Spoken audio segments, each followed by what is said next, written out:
আমি উর্মিমালা। হ্যাঁ, উর্মিমালার কথায় তোমার সঙ্গে ওই উৎসবের দিনেও আছি। আজকে এই দুর্ভিক্ষ নয়, কিন্তু এই একটা নিদারুণ গরমের পচা দিনেও আছি। কিছু বিশেষ করতে পারি না আমরা, এবং শুধুমাত্র প্রকৃতিকে দোষ দিয়ে তো কোনো লাভ নেই। ভারসাম্যটা তো নষ্ট করেছি আমরাই। সবুজ কেটে একেবারে উড়িয়ে দিয়েছি। সেখানে বড় বড় বাড়ি হয়েছে, ঘরের মধ্যে এয়ার কুলার, ঠান্ডার মানে কোনো রকম কমতি নেই, কিন্তু ঘরের বাইরেটা যেটা আমাদের বিনা আয়াসে বিনা পয়সায় ছায়া দিচ্ছিল, সমস্ত ব্যাপারটার ভারসাম্য রক্ষা করছিল, সেটাকে আমরা কেটে বাদ দিয়েছি। তা প্রকৃতি তো একটু প্রতিশোধ নেবেই, একটু রাগ করবেই। তো এইসব সময় আমার ব্যক্তিগত একটা নিয়ম আছে, সেটা হচ্ছে এরকম একটু ঠান্ডা ঠান্ডা জামা কাপড় পরা, রঙটা যাতে চোখের পক্ষেও আরামদায়ক হয় এবং শরীরের পক্ষেও একটু হালকা খাওয়া, একটু ছায়ায় থাকা। নিরুপায় মানুষদের তো কোনো উপায় নেই, তার মধ্যে তাঁরাও যদি একটু বেশি করে জল খান, এই সমস্ত করে, যেটার উপরে আমাদের কোনো হাত নেই, যেটা আমরা কিচ্ছু করতে পারবো না, সেটা নিয়ে ঝগড়া করেও তো কোনো লাভ নেই, আর অভিযোগ করেও নেই। তাতে তো গরম কমে যাচ্ছে না, বৃষ্টি নামছে না, সে ম্যাজিক তো আমরা এখনও শিখিনি। বরং একটা ম্যাজিক অনেক দিন আগে সারদামণির একটা কথার মধ্যে পেয়েছিলাম, যখন যেমন তখন তেমন। যদি আমরা যখন যেমন তখন তেমন এটা অভ্যেস করতে পারি, তাহলে বোধহয় যে কোনো অবস্থার সঙ্গে একটা মোকাবিলা করা যায়। আমি জানি অনেকে এক্ষুনি রে রে করে আসবে, বলবে তার মানে আপনি বলছেন সব কিছু মেনে নিতে হবে।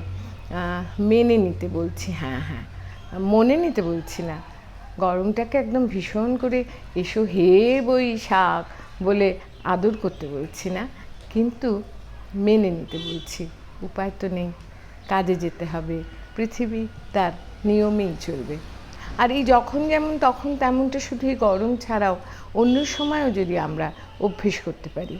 হয়তো বাড়িতে কোনো একদিন হঠাৎ কোনো অতিথি এসে পড়েছেন, একেবারে নিয়মের রুটি হয়েছে, তা সেখানে তাকে দিতে গেলে বাড়ির কারুর হয়তো একটি রুটি কম পড়লো, তিনি যদি সেইটুকু ভাত দিয়ে পূরণ করে নেন অথবা অন্য কিছু খেয়ে নেন অতিথির সামনে রাগারাগি না করে, তাহলে জিনিসটা অনেক বেশি শোভন হয়। আমি বাড়ির কোনো একজনকে বলছি, কেন আমার মধ্যেও কি এই অকারণ রাগ নেই, এই অকারণ উষ্মা নেই, অথবা নিজেকে মাঝে মাঝে হারিয়ে ফেলা নেই? কিন্তু যদি একটু অভ্যেস করি যখন যেমন তখন তেমন। একবার সুন্দরবনে বেড়াতে গিয়েছিলাম অনেক বছর আগে, তখন এইরকম ওটা ট্যুরিস্ট একটা স্পট হয়ে ওঠেনি। তো সেখানে আমরা এক জোরদারের বাড়িতে ছিলাম। অদ্ভুত তার জীবনের গল্প। তিনি সকালবেলা হেডমাস্টারি করেন ওখানকার স্থানীয় স্কুলে। জোরদার মানে সে অদ্ভুত, তার বাড়িতে গোলায় গোলায় ধান, আবার নাকি শুনেছি, সত্যি কিনা জানি না, ডাকাতি করতেও বেরোন মাঝে মাঝে। তা তাঁর বাড়িতে আমাদের খেতে দিয়েছে শালপাতার মধ্যে মোটা চালের ভাত, আধ সেদ্ধ মুসুর ডাল, কারণ ওখানকার যা জল তাতে না ডাল ভালো করে সেদ্ধ হয় না, আলু সেদ্ধ, ডিম ছিল একটা করে, আর নুন। তা আমরা সেই খুব ভালো করে খাচ্ছি, হঠাৎ খুব ঝাল লেগেছে। তা আমরা ভাবছিলাম যে নিশ্চয়ই শেষ পাতে একটা মিষ্টি আসবে, এবং আমাদের সব দেখে শুনে উনি বললেন আছে আছে মিষ্টি আছে। কি মিষ্টি খেলুম জানো তো?